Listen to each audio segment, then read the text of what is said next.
வருமானிப்போம். இந்த உடம்பு அமைப்பு வந்து தமிழ் ஓசைக்கு தக்க படைக்கப்பட்டது. நல்ல ஞாபகம் வச்சுக்கோங்க. மொழி முதல் மொழியும் தமிழ்ல தான் சொல்லிக் கொடுக்கப்பட்டது. யாரு ஆனாலும் ஒருத்தன் அடிச்சவொன்னு ஆன்னு சொல்றான், ஏங்க மாட்டான். எல்லா மொழியிலையும் ஃபர்ஸ்ட் ஆதான் வரும். அந்த உள்ள இருந்து வரக்கூடிய அந்த உயிரோட்டமான சக்தி நிலை ஆல தான் இருக்கும் இல்லையா? அதனால தமிழுக்கு வந்து தாய்மொழி உங்களுக்கு எதிர்ப்பு, நான் அதை குறை சொல்ல வரல. பட் இறைமொழி என்பது தமிழ் மொழி. ஞாபகம், இறைமொழி தமிழ் மொழி, அது நிறைவை தரக்கூடியது. அப்போ இறைவேதத்தை நீங்க தமிழ்ல தான் படிக்கணும், டிரான்ஸ்லேட் பண்ணக்கூடாது. நம்ம இஷ்டத்துக்கு எல்லாம் கூட்டி குறைச்சி மாத்தி பண்ணக்கூடாது. நோ ஆல்ட்ரேஷன் இல்லையா? அங்க எந்த ஆல்ட்ரேஷனுக்கும் என்ன வழங்கப்படவில்லை, அனுமதி வழங்கப்படவில்லை. அப்படிலாம் ஏன்னா எந்த தப்பும் தவறும் இல்லாமல் அதே பரிசுத்த நிலையில் இருந்தாதான் உள்ள போய் ஆன்மாவோட ஒட்டுக்கலைன்னா வெளியே.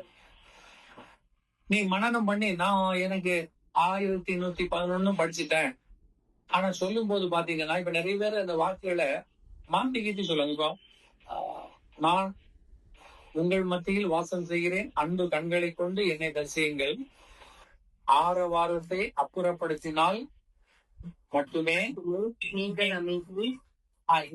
நீங்கள் இங்க வரணும். இந்த நீங்கள முன்னுக்கே கொண்டு வந்து சொன்னவங்களா இருக்கிறாங்க. நீங்கள் ஆரவாரத்தை அப்புறப்படுத்தினால் மட்டும்தான் அமைதியை ஸ்பர்சிக்க முடியும். இந்த மாதிரி ஷிஃப்டிங்க அதெல்லாம் நம்மள்ட்ட வேண்டாம். அசிட்டிஸ் அது இயல்பா நல்ல ஒரு முறைக்கு 10 முறை சொல்லுங்க, கவர் இல்லாம சொல்லுங்க. அவசரப்பட்டு அத்தனையும் படிக்கிறோம்னு புல்மையாவீங்க.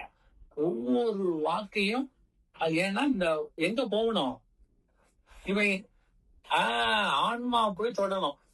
அந்த ஆன்மா தொடருக்கு கிலோமீட்டர் சொல்ல போனா அது வந்து எங்க இருக்கு, வானத்துல இருக்கிற மாதிரி அங்க இருக்குது. சும்மா உங்களுக்கு உள்ள இல்ல, வெளியே தான் இருக்குது. இது வந்து இப்ப ஒரு விஷயத்த டக்குன்னு போனா நேர மனசு உள்ள போகுதுன்னு இல்லை, மனதை தாண்டி அறிவை தாண்டி ஆன்மாக்குள்ள போகணும். அப்ப எவ்வளவு ஹார்ஸ் பவர் வேணும், ராக்கெட் மாதிரி.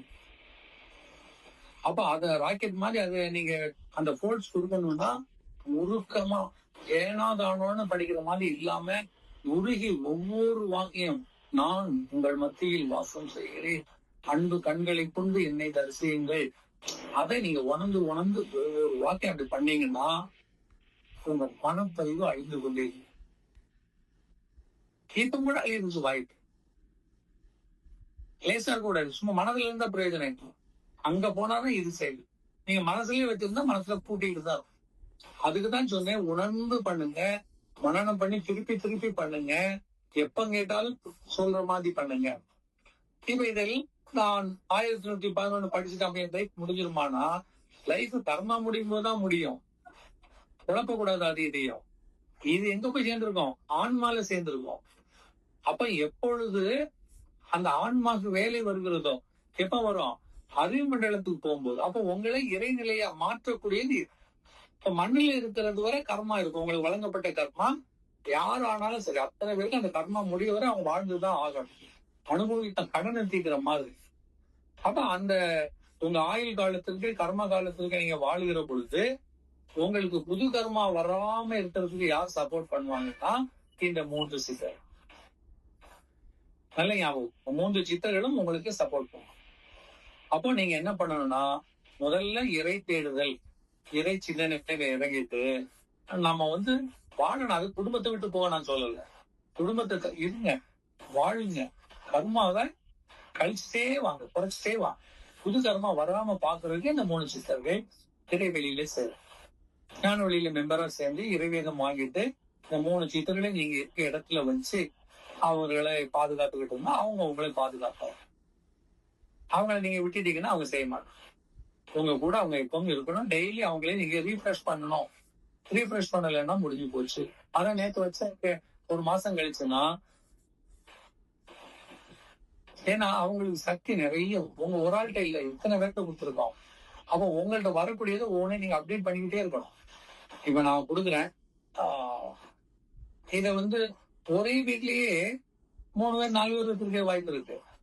ஒரே குடும்பத்திலேயே வேற வேற வச்சிருக்க வாய்ப்பு இருக்கும் இல்லையா? ஒரே இப்ப எல்லாருமே இந்த 3 சித்தர் தானே. உங்களுக்கு ஒரு சித்தர், உங்களுக்கு சித்தர் நான் கொடுக்கல. ஞானவெளியை பொறுத்த அளவுக்கு மண்ணில் இருந்து இந்த மனிதர்களை புது கர்மா ஏற விடாமல் தடுப்பதற்கு ஆயத்தம் பண்ணுவது அவருடைய வேலை. மண்ணில் இருக்கிறதோ அது எல்லா மக்களுக்கும் போது அப்ப அவங்களுக்கு எவ்வளவு பெரிய சூரியன் மாதிரி ஒரு சூரியன் அத்தனை பேருக்கும் வெளிச்சம் கொடுக்குதா இல்லையா? இல்ல அப்ப நீங்க என்ன பண்ணணும்? தினசரி இப்ப சூரியன் வானத்தில் வந்திருக்குது, நீங்க கதவையெல்லாம் திறந்து ஜன்னலை திறந்து போட்டு வீட்டை கொட்டடிச்சு வச்சு அந்த சூரிய ஒளி வர மாதிரி பண்ணாதானே உங்களுக்கு பயன்படும். சூரியன் இருக்குன்னு சொல்லி கதவையெல்லாம் மூடிட்டு இருந்தா, அதை பார்க்காம இருந்தா பலன் இல்லை இல்லையா? அதே மாதிரிதான் 3 சித்தர்களை நீங்க வீட்டுல என்ன பண்ணணும்? பிரதிஷ்டை பண்ணணும். ஞான வெளியில் மெம்பர் ஆனவர்களுக்கு தான் இறைவேதம் வழங்கப்படும். அப்ப அந்த இறைவேதத்தை வாங்கிக்கணும்.